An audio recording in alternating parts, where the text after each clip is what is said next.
Hello there and welcome to Gaming Chat. I was just on the internet and I had to make this video. That's why I'm in a bathrobe. I'm just completely disheveled, no haircut, facial things going on. It just bugged me like crazy, and it has for a while now, and it just finally exploded in my mind. I was like, I have to make this video. So, vlog style aside, of course, the thing that I want to know is what is bugging me, which is collections, collectors. You know, I am a collector of all things The Legend of Zelda, right? Well, there is a couple websites out there that have been spotlighting Zelda collections, and this video isn't specifically for Zelda collectors, it's about everyone, but since I'm a Zelda collector, I just happen to see things on these websites. Now, what the problem is on these websites is they do collection spotlights, which is great, but the problem is in the collection spotlights themselves. You see, a lot of these people have collections that they list off, oh, I have all these games, and then I have a few little things on the side, like maybe a special edition version, or maybe I have, you know, a special gold Zelda themed Wiimote, and it's like 4, 5, 6 different items, very few items. And so the fact of the matter is they have more games, like if this is their game list, they have more Zelda games than they do collectibles or things that are Zelda themed, or, you know, they show that they have a bunch of players guides to go with it. This is not a collection, okay? If you have more games than you do items that relate to the series, how is that a collection? And a lot of these people is using the debate that the fact that they own these games is part of their collection. No, that's no. I mean, look, as a collector myself, I have a substantial Zelda collection, and I'm not trying to boost the fact that say, hey, I have a Zelda collection, and, you know, I'm trying to boost up my status as a collector. No, I want other people to collect. Believe it or not, the fact that it would make it more difficult for me to get things if I had more competition. I honestly want to see more Zelda collections out there because I think they're really cool, and when I win an item or find one, there's more people to show it to, and I feel even better because more people appreciate what it is that I own. Or when like I said, I get something, I feel better when I actually manage to get it myself.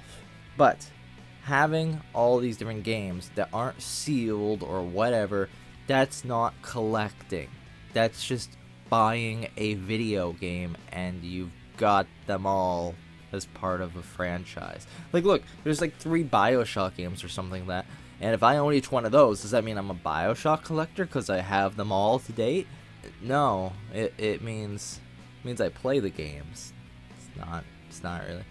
So basically what I'm trying to get at is there needs to be some sort of standard for people to understand when you have a collection and when you don't. Now, of course, let's say something like The Legend of Zelda has like 25 games or whatever. It's been around for almost 3 decades. I mean, obviously the game list is going to be high, right? Not all of them are going to be that way, but still, I think that's fair enough. Say, all right, there's X amount of games. If you have less than X amount of games, then you are not a collector. You can't apply that to all of them. But in this case, I'm sure you can look at it and say, yeah, that makes a lot of sense. And players' guides don't really count either until I think you've hit a certain like point in collecting.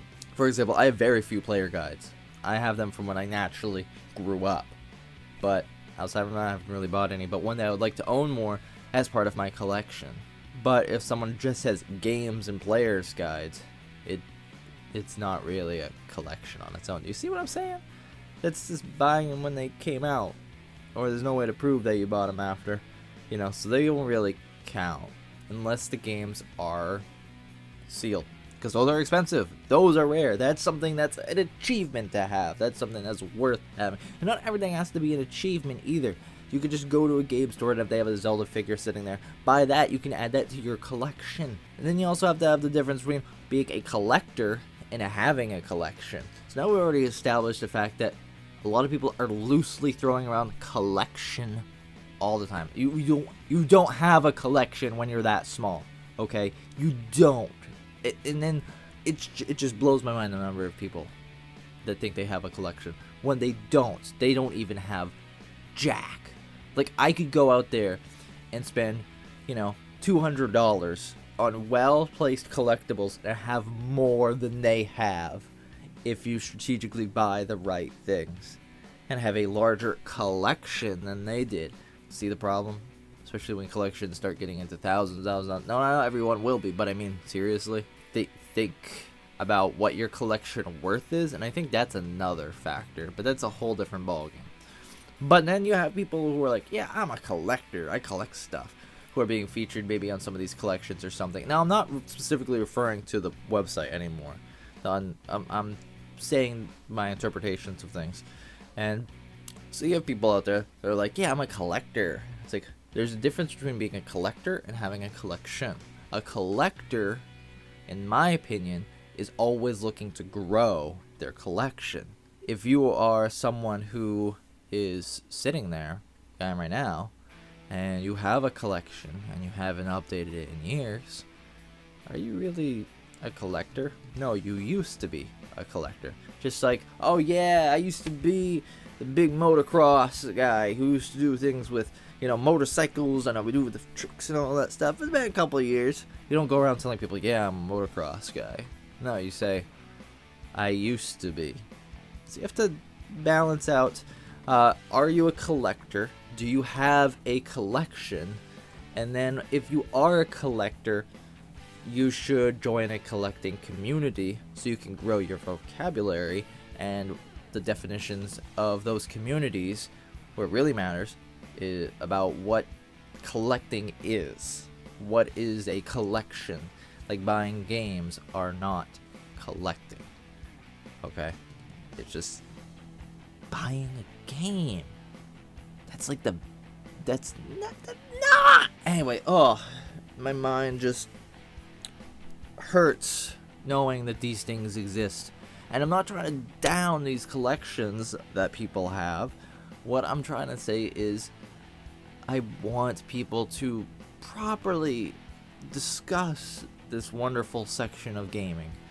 And I want people to be able to grow as collectors and grow their collections. I love seeing the things that are out there, even if I already own them, or new things, categories that don't relate to me, like Metroid, or BioShock, or what have you.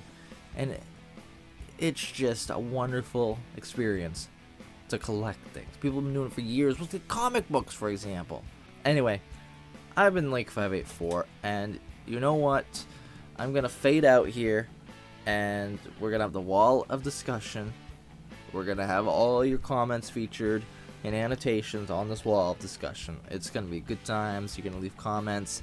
Just let me know what you guys think on the matter. Please don't take anything I said to heart and feel like I'm being mean about anything. I'm just stating my opinions on things. That's what I do.